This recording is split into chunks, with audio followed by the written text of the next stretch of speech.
I had just retired when my daughter-in-law called. "I'm going to leave my 3 kids with you. After all, you don't do anything anymore, so you can watch them while I travel." I smiled and ended the call. I decided to teach her a lesson she would never forget. When she returned from her trip, the children hid behind me. The silence that followed was deafening. In that moment, as the phone still trembled in my hand, I made the most important decision of my 67 years. I decided to teach her a lesson she would never forget.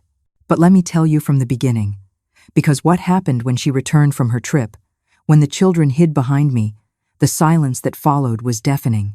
That was just the end of a story that began much earlier. My name is Helen Miller. 35 years of teaching at Lincoln Elementary in Columbus, Ohio, had prepared me to deal with difficult children, complicated parents, and impossible situations. But nothing, absolutely nothing, had prepared me for Brooke. That afternoon, I was sitting in my living room, enjoying my second day of retirement. Do you know what it's like to work since you were 22 years old and finally, at 67, have time for yourself? I had waited for this moment my entire life.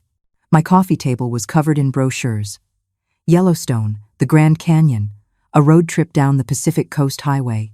Places I had always dreamed of seeing but never could because first, it was raising Michael alone after his father died in that pileup on the interstate, and then it was years of sacrifice to give him an education. The phone rang at 4 o'clock in the afternoon. I saw Brooke's name on the screen and hesitated to answer. Whenever she called, it was to ask for something. "Helen," she began without even a hello. She never called me mother-in-law, much less mom. "I have an incredible opportunity in Miami. It's a multi-level marketing conference that's going to change our lives." Multi-level marketing. Another one of her pyramid schemes where she always lost money. "The kids can't miss 2 weeks of school," she continued, "so I'll leave them with you." "I'm sorry?" My voice came out as a whisper. "Oh, don't play deaf. I said I'm going to leave Aiden, Chloe, and Leo with you. After all, you don't do anything anymore. You can watch them while I travel. It's perfect. Now that you're not working, you have all the time in the world." I don't do anything anymore? I felt my blood boil. This woman, who had never worked an honest day in her life, who lived off my son like a parasite, was telling me that I did nothing. "Brooke, I have plans." "Plans?" She laughed with that sharp laugh I detested. "What plans can a retired old woman have? Knitting? Watching soap operas? Please, Helen, don't be ridiculous. I'll drop them off tomorrow at 7 in the morning. And don't give them junk food like last time." "The last time?" "The last time I saw my grandchildren was 6 months ago, at Christmas, and only for 2 hours because, according to her, they had to go to their other grandparents' house, the important ones, the ones with money. I'm not going to watch them for you, Brooke." "What do you mean, you're not? You're their grandmother. It's your obligation." "Besides, Michael agrees." "Ali."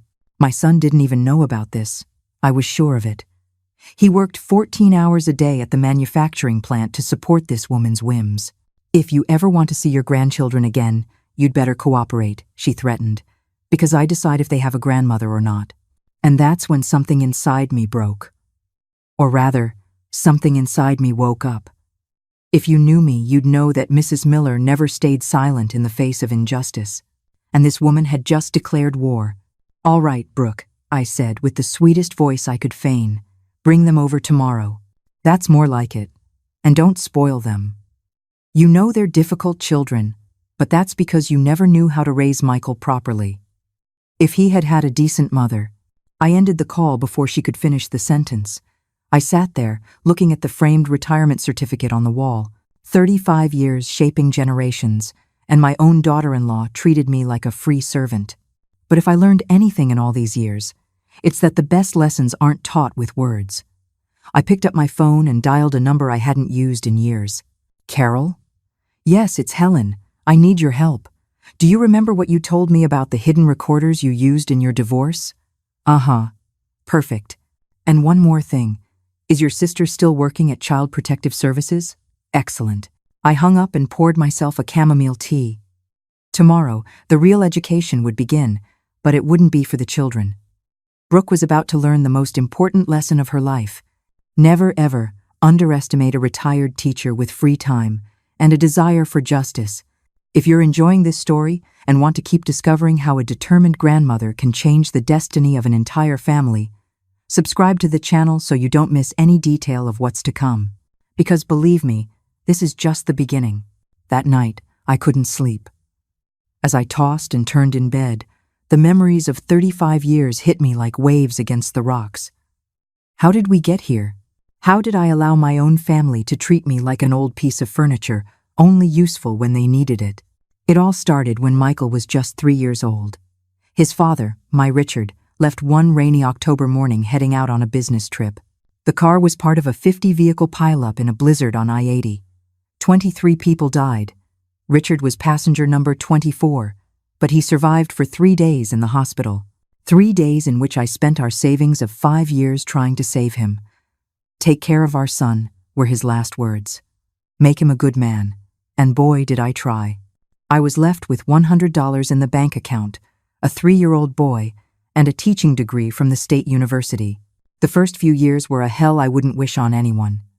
I worked double shifts, morning at the public elementary school, afternoons tutoring. Michael ate before I did. If there was money for a pair of shoes, they were for him.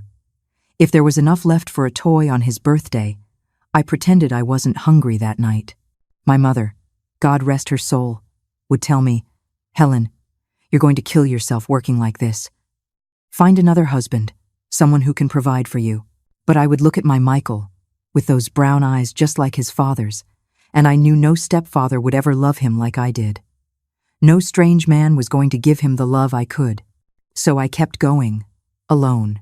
The sacrifices were endless. I remember one Christmas when Michael was 8.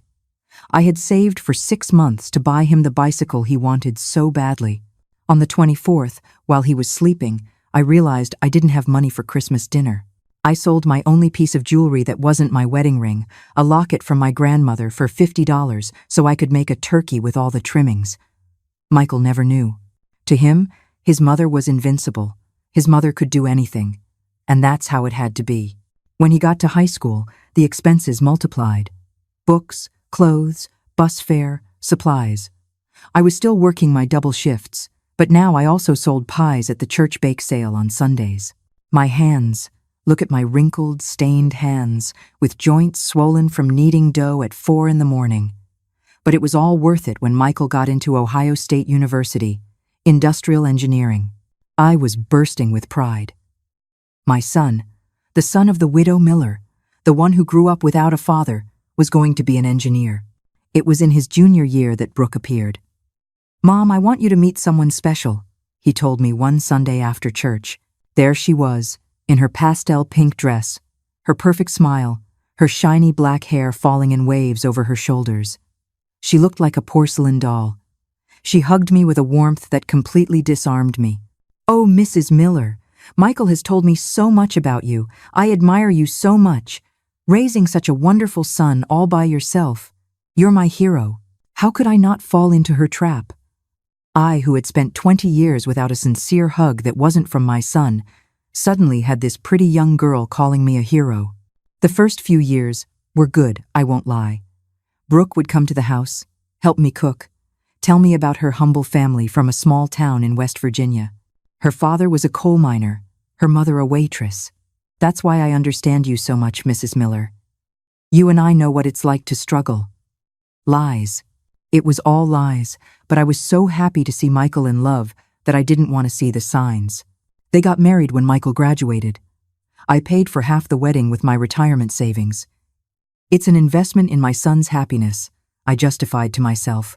Brooke cried with emotion, or so I thought then. Now I know she was crying because she expected a more lavish wedding. The change was gradual, like poison administered in small doses. First came the subtle comments.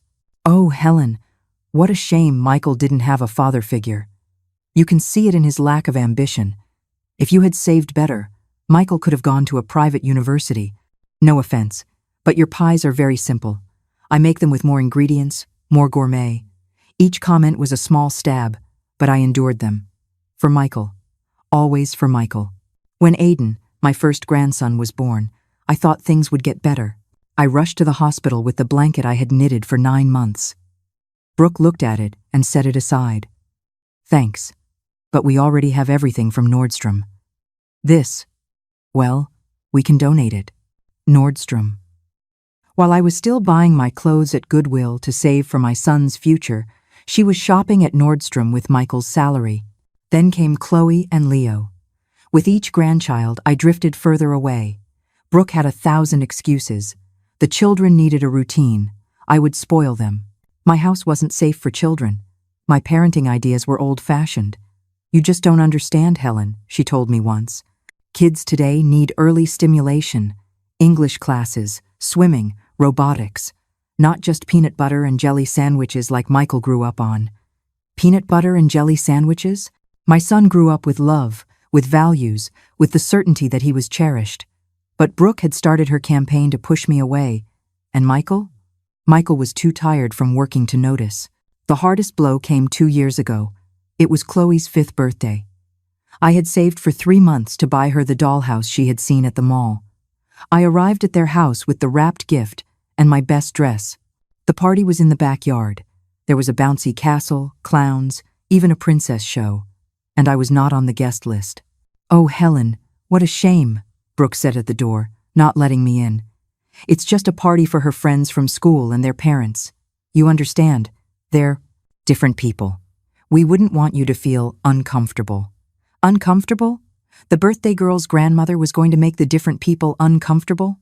I saw Michael in the background, playing with the kids. He didn't look up. He knew I was there and did nothing. I left with my dollhouse and cried all the way home. That night, I donated it to the orphanage. At least there it would be appreciated. And now, after all this, after years of humiliation and contempt, Brooke wanted me to be her free babysitter, as if all the pain she caused could be erased with a snap of her fingers when she needed me. But what Brooke didn't know is that Mrs. Miller had learned a lot more than math and English in 35 years. I had learned child psychology, studied dysfunctional families, seen hundreds of cases of narcissistic mothers who use their children as weapons. And above all, I had learned to wait for the perfect moment to act. I looked at the clock, 3 in the morning. In 4 hours, Brooke would knock on my door with 3 children who barely knew me. 3 children who had been trained to see me as the poor grandmother, the boring grandmother, the grandmother who wasn't worth their time. I smiled in the darkness. If there was one thing I knew how to do after all these years, it was transform children. And these 3 were about to discover who their grandmother Helen really was. At 7 o'clock sharp in the morning, the doorbell rang. Not 7:05 or 7 to 10. Brooke was always punctual when it suited her. I opened the door, and there they were. 3 children with sour faces and suitcases bigger than them. I don't have time to chat. Brooke didn't even cross the threshold. Aiden is allergic to dust. Chloe won't eat anything with green vegetables. And Leo needs his iPad to fall asleep. Their medicines are in the blue suitcase. I'll be back in 2 weeks. And Michael? Isn't he coming to say goodbye to his children? Michael is working, as always. Someone has to support this family. She looked me up and down. Not all of us are lucky enough to retire with a government pension. My pension, $1,500 a month after 35 years of service. Brooke spent more than that on her nails and eyelash extensions.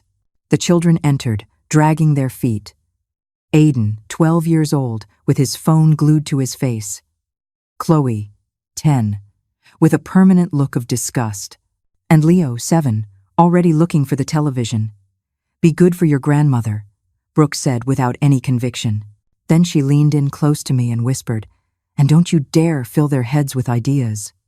Remember that I decide if they ever see you again." She left without saying goodbye to her children. Not a kiss, not a hug. Just the sound of her heels clicking away and the engine of her brand new SUV. I stood there with 3 children who looked at me as if I were the enemy. And then I remembered all the moments when Brooke had built this wall between us. Like that time 3 years ago when I wanted to give Michael $500 for a down payment on a used car. Brooke intercepted the money. "Oh, Helen, it's better if we use it for the kids' school tuition. Education comes first, don't you think?" I never saw a receipt for that tuition. A month later, Brooke appeared with a Louis Vuitton handbag. "A friend gave it to me," she said when I asked. "A friend? Right. Or when my sister Linda died and left me $5,000 in her will. I told Michael excitedly, thinking I could finally fix the roof of my house that leaked every time it rained. Brooke found out. Helen, Michael and I are in a tough spot. The company I was working for went bankrupt, another one of her failed multi-level marketing ventures, and we urgently need that money. We'll pay you back with interest. Interest? It's been 2 years and I haven't seen a single dollar. My roof still leaks, and now I have to put out buckets every time it rains. But Brooke's trip to Cancun with her friends last year, that she could afford. Grandma, where's the Wi-Fi? Aiden jolted me out of my thoughts. I need the Wi-Fi now. The modem is broken, I lied. I had unplugged it on purpose. What? No way. Mom! Mom! He started screaming as if he were being tortured. Your mom is gone, Aiden. And screaming isn't going to bring the internet back. You're the worst grandmother in the world. That's why nobody likes you. There it was. Brooke's poison coming out of my grandson's mouth. It didn't hurt. I was prepared. I'm hungry, Chloe interrupted. But I'm not going to eat anything you cook. Mom says you're a terrible cook and that's why Dad is so skinny. And I want to watch YouTube, Leo added. At home, I watch YouTube all day. I looked at the three of them. Perfect products of neglect disguised as modern parenting. Children who knew no limits, who didn't understand respect, who had been programmed to despise me. But then I remembered the exact moment Brooke crossed the final line. It was last Christmas. I had prepared my specialty, a holiday turkey with stuffing that my mother taught me, green bean casserole and cranberry sauce. I had cooked for 2 days. I arrived at their house with the pans still warm. The kids ran to the kitchen, drawn by the smell. Don't touch that, Brooke yelled. We don't know under what conditions your grandmother prepared it. We'd better order pizza. Pizza? On Christmas Eve? I watched as she threw my food in the trash without even trying it. The children looked at me with pity, as if I were a beggar who had brought leftovers. Grandma's food is too greasy, Brooke explained to them. And her kitchen has cockroaches. A lie. My kitchen is cleaner than an operating room. But Michael was there, watching it all, and he only said, Brooke knows what's best for the kids. That night I decided that my son was lost. But my grandchildren might still have a chance. Grandma, do something. We're bored. Aiden threw a cushion on the floor. You know what? I told them calmly. Your mother asked me to take care of you, not to entertain you. There's food in the kitchen, water in the tap, and beds to sleep in. If you need anything else, you'll have to earn it. Earn it? Chloe looked offended. We're kids. We don't have to earn anything. In this house, everyone contributes. That's how I was raised. That's how I raised your father before your mother ruined him. And that's how these 2 weeks are going to work. I'm going to tell my mom you're mean, Leo threatened. Go ahead. And while you're at it, tell her I found her Facebook page very interesting. Especially the photos from Puerto Vallarta last month when she was supposedly at a training seminar. The children fell silent. They didn't understand what I was talking about, but they sensed that their grandmother was not the same person anymore. That first night was hell. Aiden kicked his bedroom door. Chloe cried for hours demanding her special food. Leo wet the bed on purpose. They wanted to break me, just like their mother had tried to break me for years. But that's when I made the discovery that would change everything. At 2 a.m, I heard sobs from Chloe's room. These weren't tantrums, they were real tears. I entered silently and found her hugging a crumpled photo. What do you have there, my girl? She startled and hid the photo under her pillow. Nothing. Go away. But I had seen enough. It was a picture of me with her when she was a baby. One of the few times I was allowed to hold her before Brooke began her campaign of alienation. Do you miss your mom? I asked, sitting on the edge of the bed. No, she answered quickly. Too quickly. Mom always leaves. She's used to it. I'm used to it. There it was. The first crack in the armor. Brooke hadn't just abandoned me. She had abandoned her own children, using money and gifts as a substitute for love. Chloe, how often does your mom go on trips? I don't know. Once a month, sometimes more. She always says it's for work, but nothing. I'm not supposed to talk about it. Mom says family problems stay in the family. Family problems stay in the family. The golden rule of abusers. Silence. I got up and walked to the door. Before leaving, I turned back. Chloe, would you like to learn how to make the pecan cookies you used to love when you were little? Her eyes lit up for a second before they dimmed again. Mom says your kitchen is dirty. Your mom says a lot of things. Why don't you find out for yourself tomorrow? I closed the door, leaving Chloe with her thoughts. The first seed had been planted. What I didn't know then was that Aiden's phone, the one he couldn't use without Wi-Fi, held messages that would reveal Brooke's darkest secret. Messages that would explain why she had really gone to Miami. And when I discovered them, I understood that I wasn't just saving my grandchildren. I was saving my entire family from a woman who was far more dangerous than I had ever imagined. The second day dawned differently. I already had my plan in motion. At 6 a.m, before the children woke up, Carol arrived with a shoebox. "Here's everything you asked for," she whispered, handing me the package. 3 recorders, the size of a button, a camera that looks like a smoke detector, and this? She pulled out a manila envelope. "The credit reports you requested. Helen, your daughter-in-law has debts of $30,000, all in Michael's name." My heart sank. My poor son had no idea. "And your sister from Child Protective Services? She's coming tomorrow at 3, as a casual, routine visit." "But Helen, you need concrete evidence if you want to do something legal." Evidence. That was exactly what I was going to get. When the children woke up, breakfast was on the table. Pancakes shaped like animals, fruit cut into stars, chocolate milk, not the horrible food their mother had told them I made. Aiden was the first to come down, still in his wrinkled pajamas. He stopped short when he saw the table. "What's this?" "Breakfast. Eat before it gets cold." He sat down suspiciously, took a bite, and for the first time, I saw something resembling a smile, but he immediately composed himself. "It's okay. I've had better." Chloe and Leo came down, drawn by the smell. Leo launched himself directly at the pancakes. "They're delicious, Grandma." "Shut up, stupid." Chloe elbowed him. "We're not supposed to." She trailed off. "You're not supposed to what, Chloe?" "Nothing." After breakfast, I laid out my rules. If you want Wi-Fi, television, or any privileges, you have to earn them. Aiden, your job is to wash the dishes. Chloe, make the beds. Leo, pick up the toys. "That's child labor," Aiden shouted. "No, my boy. Child labor is what I see on your mother's phone." I took out my phone and showed a screenshot of Brooke's Facebook page. "Look, here's your mom in Miami, on the beach, with a man who is not your father." The 3 children gathered to see. In the photo, Brooke was in a bikini, hugging a man who was definitely not Michael. The hashtag read, #NewLife, #FinallyFree. "That's Uncle Dominic," Leo said innocently. "Mom's friend who sometimes comes over when Dad is at work?" Aiden quickly covered his mouth, but it was too late. The second piece of the puzzle had just fallen into place. "Uncle Dominic?" I asked casually. "How often does Uncle Dominic come over?" "We're not supposed to talk about that." Aiden looked at me in a panic. "Mom said if we told anyone about Uncle Dominic, Dad would get very sad and could die of sadness." My God. The level of manipulation was worse than I thought. "Kids, your dad isn't going to die of sadness. Adults don't work like that. But I need you to tell me the truth about everything. It's important." "Why?" Chloe crossed her arms. "Why do you want to know?"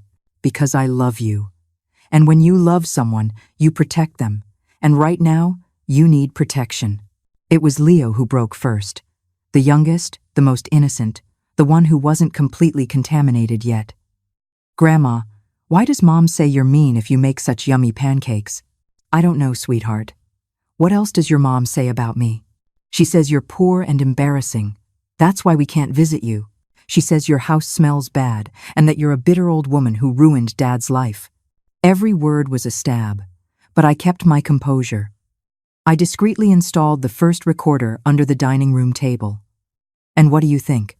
"Your house smells like cinnamon and coffee," Chloe said in a low voice. "It smells like home." That afternoon, while the kids were doing their assigned chores protesting, but doing them, I checked Aiden's phone. I had forgotten that kids these days save everything to the cloud. With a little patience, I accessed his Google account. What I found chilled my blood. WhatsApp conversations between Brooke and this Dominic. They weren't just lovers. They were planning something much worse. "I have almost everything ready," Brooke wrote. Michael signed the papers without reading, as always. "The house is already in my name." "And the brats?" Dominic replied. "I'll leave them with the old woman as soon as he gives me the divorce. Besides, Michael works so much he barely sees them. He won't be able to ask for custody. But we need more money to move to Miami for good. The old woman has a house. It's worth at least $200,000. When she dies, Michael inherits, and as his wife, half is mine. Or was mine. We'll see how we can get all of it." I kept reading. Brooke had taken out 3 credit cards in Michael's name. She had sold the car that was in his name and told him it had been stolen. She had even tried to take out a loan using my house as collateral but needed my signature. That's why the monthly trips. They weren't for work. They were to meet Dominic in different cities. They had been to Cancun, Puerto Vallarta, Playa del Carmen, all paid for with the money Michael was killing himself to earn. I took pictures of everything, every message, every photo, every piece of evidence. My friend Carol was right. I needed to document everything. That night, during dinner, I decided to test the children. "What would you like to do tomorrow?" "Go home," Aiden answered automatically. "To which house? Your dad's house or Uncle Dominic's house?" Chloe's fork clattered onto her plate. I don't know what you're talking about." "Chloe, sweetheart, I know it's hard, but I need you to tell me the truth. Does Uncle Dominic live with you?" "No." "Well, sometimes, when Dad travels for work, he stays to take care of us." "In the guest room?" Leo let out a nervous giggle. "No, Grandma. He sleeps in Mom and Dad's room, and he doesn't let us in. And they make weird noises." Aiden stood up from the table, furious. "Shut up, Leo! Mom said not to say anything. And what else did your mom tell you not to say?" It was then that Chloe broke. The tears started falling like a waterfall. "That Dad is boring. That Uncle Dominic is more fun. That soon we're going to have a new house with a pool. That we're not going to be poor like Dad anymore. That we're not going to end up like you, Grandma, living in an old, ugly house." I hugged her. For the first time in years, my granddaughter allowed me to hug her. And she cried.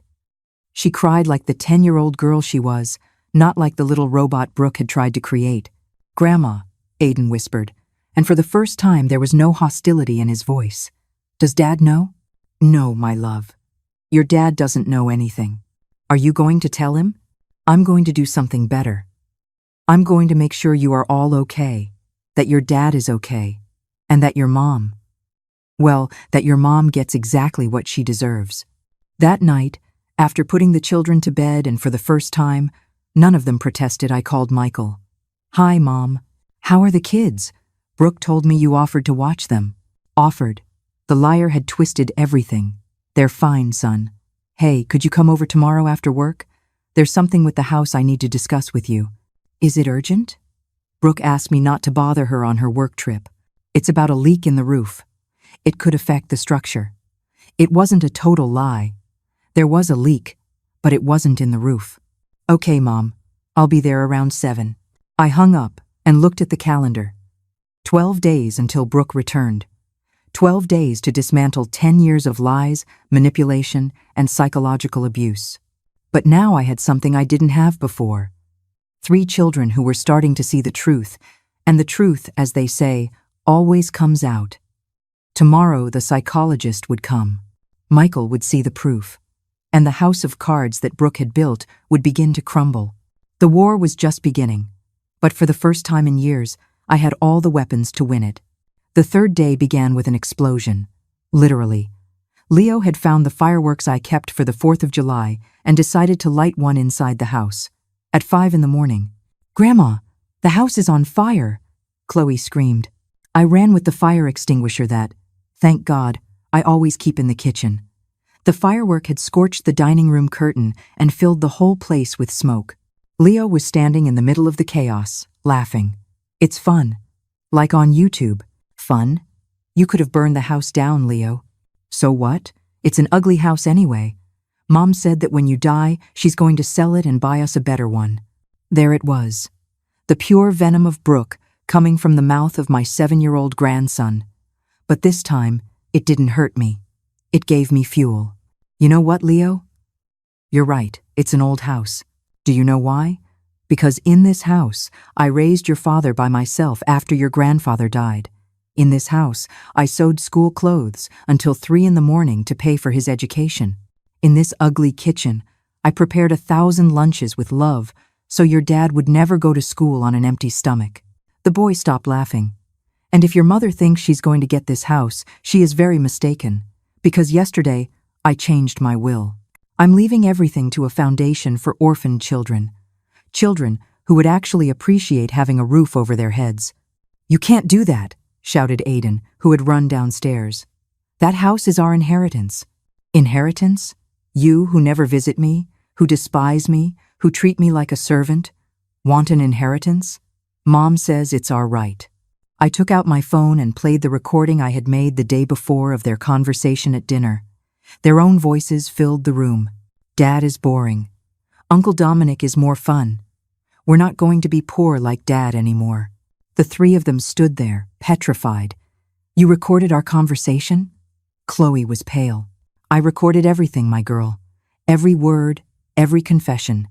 Because when your mother comes back and tries to turn everything against me, I'm going to have proof. It was then that Aiden exploded. And it wasn't pretty. You're a meddling old hag. That's why Dad never visits you. That's why Mom hates you. You're a bitter woman who can't stand to see anyone happy. He started throwing things. The vase my mother gave me. The picture frames on the shelf. My retirement diploma. All while screaming obscenities that no 12-year-old boy should know. I hate you. I hate you. I wish you were dead. Chloe joined the chaos. She went to the kitchen and started throwing plates on the floor. If you don't give us Wi-Fi right now, we're going to destroy your whole house.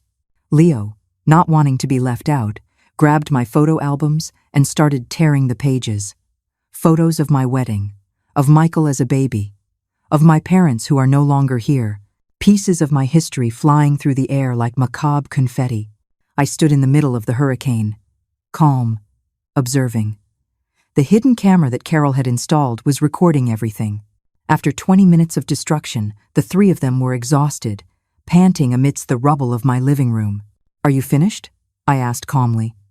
They looked at each other, confused by my lack of reaction. Now you're going to clean everything up.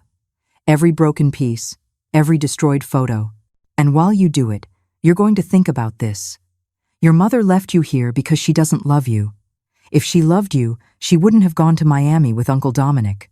If she loved you, she wouldn't use you as weapons against your father. If she loved you, she wouldn't teach you to hate the only person who truly cares about you. You don't care about us, Aiden shouted. Oh, no? Who do you think convinced your father not to sell the house when he lost his job 3 years ago? Who lent him money to pay your tuition when Brooke spent the money on her trips? Who has been saving money for your college education since you were born? I pulled out 3 savings passbooks from the drawer, 1 in each of their names. Aiden, $4,500. Chloe, $3,800. Leo, $2,500. Every month, from my $1,500 pension, I save $100 for each of you. Since I can't see you, at least I can secure your future. But you know what?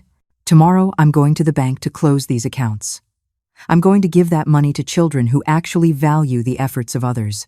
Aiden grabbed his passbook with trembling hands. $4,500? For me? It was for you.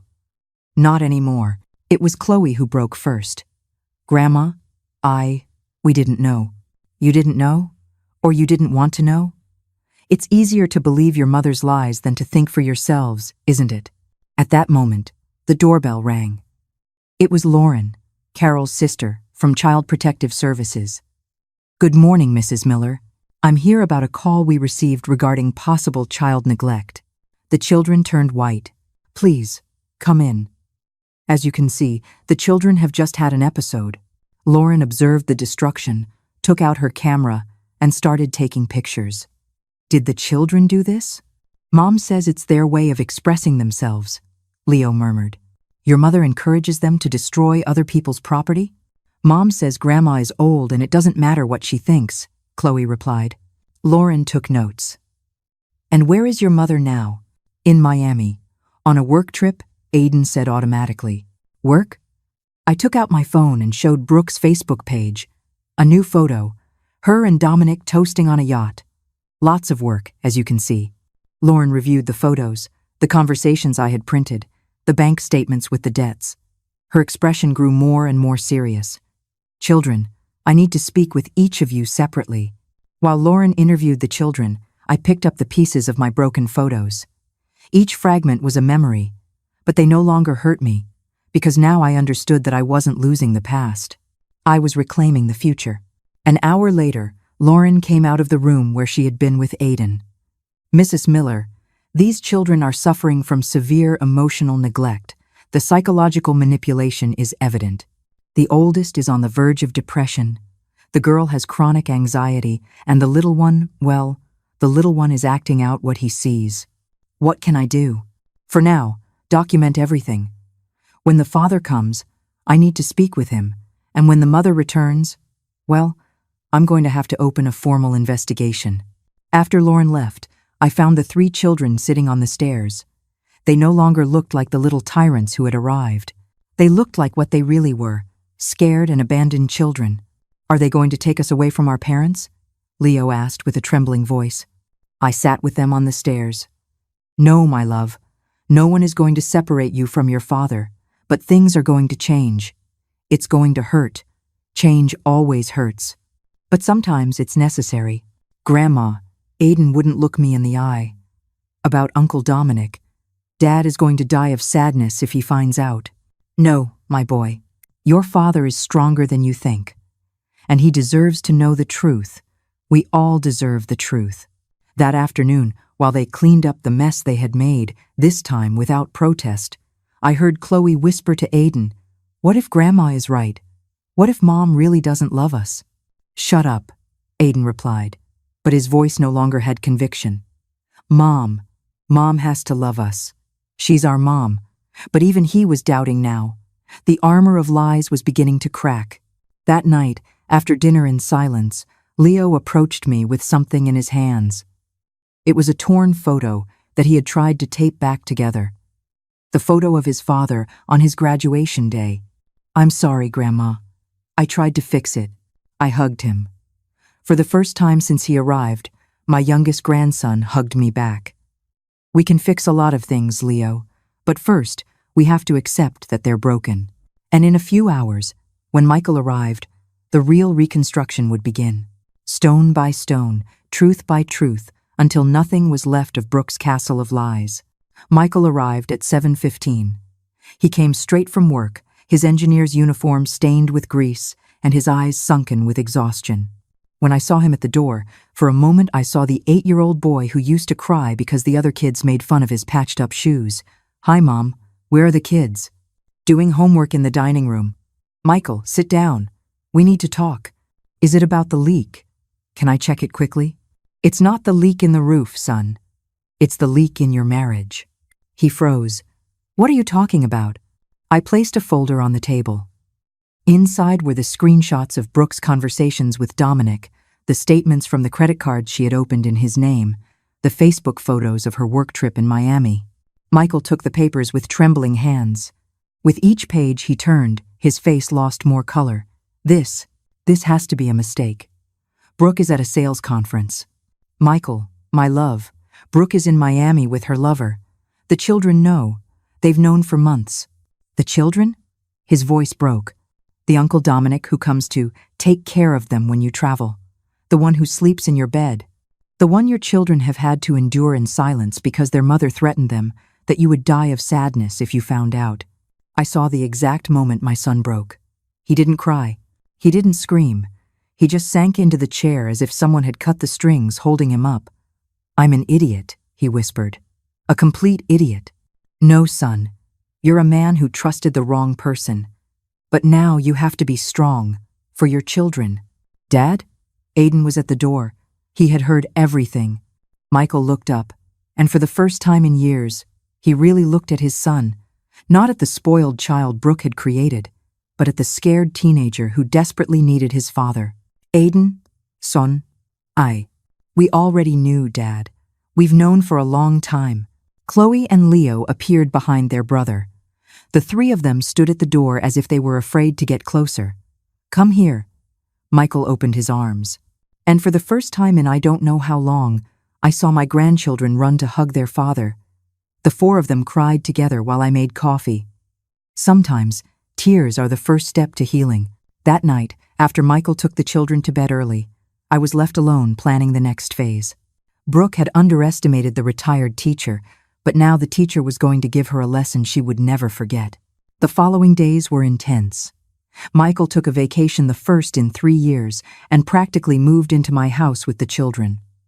Together, we implemented what I called the Respect Project. First, schedules. Wake up at 7, breakfast at 8. Educational activities, lunch, free time earned with good behavior, dinner, and bed at 9. But at home, we go to sleep whenever we want, Chloe protested the first day.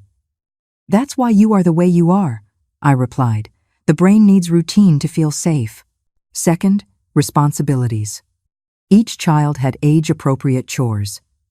Aiden helped with the garden, Chloe in the kitchen, Leo organized the games. This is exploitation, Aiden muttered as he trimmed the plants. No, this is family, Michael corrected him. In a family, everyone contributes. Third, real consequences. If they didn't comply, there was no Wi-Fi. If they shouted, time out. If they broke something, they fixed it or paid for it with their allowance. But most importantly, family sessions with the psychologist Carol had recommended. Dr. Wallace came to the house 3 times a week. These children have been used as pawns in a sick game, she told me after the 3rd session. The mother has conditioned them to reject any authority other than her own, but paradoxically, she herself is absent. It's a classic case of parental alienation combined with emotional neglect. Can it be reversed? With time, patience, and a lot of love. But yes, it can. And little by little, it started to work. On the 5th day, Chloe asked me to teach her how to make pecan cookies. As we kneaded the dough, she started talking. Grandma, why does Mom hate you so much? She doesn't hate me, my girl. She fears me. Fears you? Why? Because I represent everything she is not. I worked my whole life, built something with my hands, raised a son with values. She wants everything easy, fast, without effort. And when someone like me exists, it reminds her that she chose the wrong path. Is Mom a bad person? I considered my answer. Your mom is lost. She made wrong decisions, and now she's so deep in her lies that she doesn't know how to get out. But that doesn't justify the harm she has done to you. On the 7th day, Aiden approached me while I was sewing Leo's shirt. Grandma, can I ask you something? Of course, my boy. Why did you never defend yourself?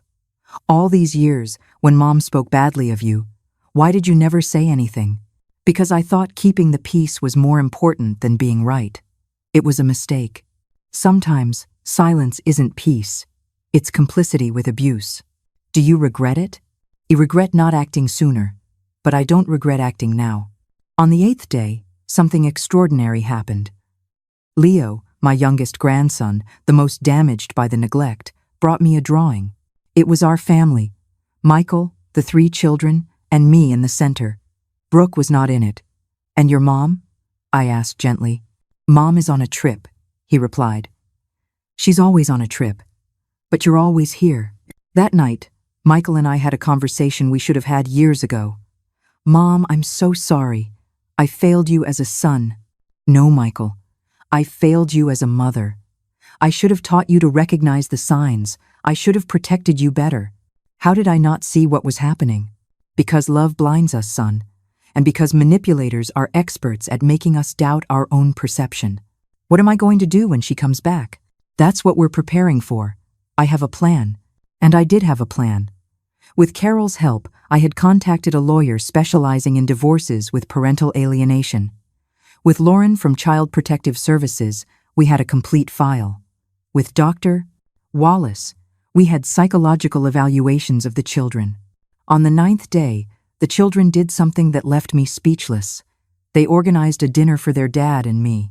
They cooked with supervision, set the table, and even made a centerpiece with flowers from the garden.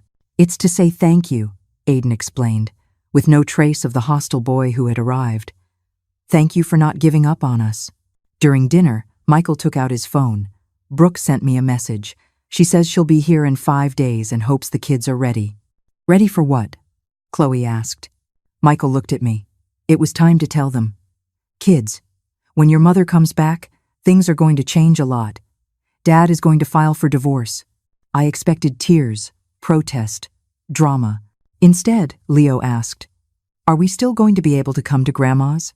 "You're going to live with me," Michael said, "and you'll see your grandma every day if you want." "And Mom?" Aiden tried to sound indifferent, but I saw the pain in his eyes. "Your mom will have to make decisions. But no matter what happens, you are going to be okay. I promise you." That night, as I tucked Leo in, he told me, "Grandma, you know what? I don't miss the iPad anymore." It was a small miracle, but big changes always start with small miracles. There were 5 days left until Brooke's return. 5 days to finish preparing everything. Because when she walked through that door, she wouldn't find the broken children she had left, nor the submissive mother-in-law she expected to manipulate. She would find a united, strong family, ready for battle. And I, the old retired teacher who, according to her, did nothing, was about to teach her the most important lesson of her life. Never, ever underestimate the power of true love over manipulation. The 10th day began with a revelation that changed everything. Chloe came to my room at 6 in the morning, her eyes red from lack of sleep. "Grandma, I need to tell you something. Something I haven't even told Dad." I sat up in bed and hugged her. "What's wrong, my girl?" "Mom. Mom has another phone. One that Dad doesn't know about. She hides it in her makeup bag. One day, I saw it by accident and..." She trailed off, trembling. "And what did you see?" "Photos. Lots of photos. Of her with Uncle Dominic. But also, there were documents. Papers from a bank in Miami. And something about a house she bought there." My heart stopped. "A house in Miami?" "Yes. And there was more. An email from a lawyer about custody. Mom wants to take us to live in Miami with Uncle Dominic. It said something about how the U.S. doesn't have an extradition treaty for civil cases or something like that." My God. Brooke wasn't just planning to leave Michael. She was planning to steal the children and disappear. "Is there anything else I should know?" Chloe hesitated, then pulled something from her pajamas. It was a USB drive. I copied everything. I don't know why I did it. Maybe because deep down, I knew that someday someone would need to see it. I hugged her tightly. My 10-year-old granddaughter had had to carry this secret alone, being braver than many adults. I plugged the USB into my old computer. What we found was devastating. Not only was there evidence of the house in Miami purchased in Dominic's name with money Brooke had been siphoning from their joint accounts for 2 years, but there was also a detailed plan. Phase 1. Convince M that I need a training trip to Miami. Phase 2. During my absence, Dominic will empty the house of anything valuable. Phase 3. Upon my return, I will provoke a fight with the old woman. I'll make it look like she mistreated the children. Phase 4. I'll use that to justify leaving with the children, for their safety. Phase 5. Once in Miami, there's no turning back. But the worst was in an audio file. It was Brooke talking to someone on the phone. "I don't care if the brats cry for their dad. They'll forget in 2 months. Besides, Michael is so pathetic he won't even fight. And if he does, I have edited videos that make it look like he hits Aiden. Technology works miracles, my friend." Chloe was crying.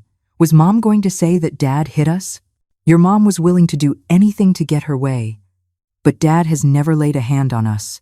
Never. I know, my love. That's why I've been recording everything since you arrived. To protect you and your dad. Just then, Aiden walked in. "What are you guys talking about?" Chloe told him everything. I saw the fury grow in my eldest grandson's eyes. "I'm going to kill her. I'm going to..." "No, Aiden. You're not going to do anything violent. That's exactly what she wants. A bad reaction to use against you. We're going to be smarter than her." "How?" "With the truth. And with the law on our side. I immediately called the lawyer I had contacted. When I explained the situation, he told me to come immediately with Michael. While we waited for Michael, who had gone to run some errands, Leo joined us in the living room. "Why is everyone sad?" "We're not sad, my love," I told him. "We're preparing." "For what?" "To protect our family." Leo thought for a moment. Then he said something that broke my heart. "Grandma, I know Mom doesn't love me. Once I heard her tell Uncle Dominic that I was a mistake, that if it weren't for me, she would already be free, 7 years old. My 7-year-old grandson had heard his own mother call him a mistake. Leo, look at me. You are not a mistake. You are a gift. And if your mother can't see that, it's her loss, not yours." "Then why did she have me?" Aiden answered before I could. "To trap Dad. Mom got pregnant with you right when Dad had asked for a divorce the first time." "Dad wanted a divorce before?" Chloe was surprised. 3 years ago, I heard them fighting. Dad had found out that Mom had spent Grandpa Richard's insurance money on a trip with her friends. But then Mom told him she was pregnant with Leo, and Dad stayed. I started connecting the dots. Richard's life insurance. I never knew how much it was, but Michael had told me he would save it for the children's education. Now I understood where it had gone. Michael arrived with a distraught look on his face. "Mom, I went to the bank. Brooke emptied our savings account yesterday. $38,000. Everything we had saved in 10 years. Sit down, son. There's more you need to know." I showed him everything. The documents, the audio files, the plan.